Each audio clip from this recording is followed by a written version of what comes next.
take this money, it's for me, I'm disabled, plan for me. Make sure I'm eligible for Medicaid as soon as you can under the law so you can preserve as much as possible. Once I get on Medicaid, that will take care of my needs. Then here's who I want to benefit from my stuff. Yes, my husband, yes, my kids, for these purposes. Here's who I want to be in control. And by the way, if my kids gets divorced, his wife doesn't get any. If my wife gets remarried, the new spouse doesn't get any. And we can set all those instructions in place.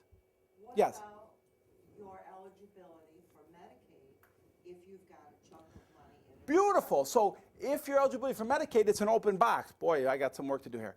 It's an open box, right? So can you get at it whenever you want? So who else can?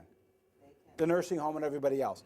So right now, a revocable living trust, while it's a great set of instructions and things, it does all the things you want for life, disability, and death. It doesn't do asset protection. For asset protection, we have to have an irrevocable trust.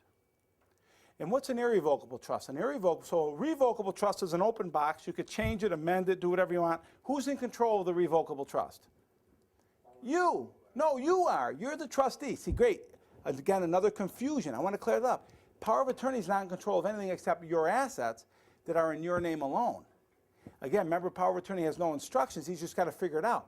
But when I put everything in the trust, now I have the instructions, and who's in control is my trustee, and he has all the instructions. You see? And I'm in total control. So you said it's all complicated.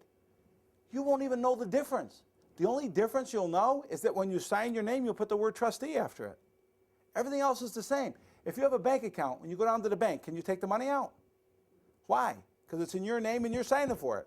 Well, if you have a trust account and it's in the name of Dave Zampano, trustee of the Dave Zampano Trust, and I go down to the bank, will they give me the money? I'm Dave Zampano, trustee, aren't I? Nothing's different except everything's different. Because Dave Zampano doesn't own that account. Dave Zampano, trustee does. And Dave Zampano, trustee means I don't own it personally, my rule book owns it. Does that make sense? It's a subtle distinction. You won't even know the distinction, but trust me, when something happens, everybody will know the distinction because the rule book's there to tell you exactly what they have happened. Do I have to go to any courts for this? Do I have to get any permission? Do I have to sign waivers and consents? Do my kids have to sign anything? Absolutely not. So what we say is it keeps control in the family, and all the meetings are never in a courtroom. They're in our conference room on the very other side of this wall or in your family room at home. And we as a family decide what's going to happen. Now that's how trusts work. Revocable trust. But what about an irrevocable trust? What's that? That's a trust once you create it. That's a closed box. Why? Because once you create it, what? Can't change it. Locked up, right? Can you control it? No. Wrong again. Wrong again. Now, let me tell you why you're wrong. And it's because you're right. In the old days, I love saying that, 10 years ago, basically there's two types of trust. Revocable trust that avoided probate, which is no longer enough avoiding probate, right? Because probate just happens what? When you die. Now a revocable trust is there to take care of you when you're alive.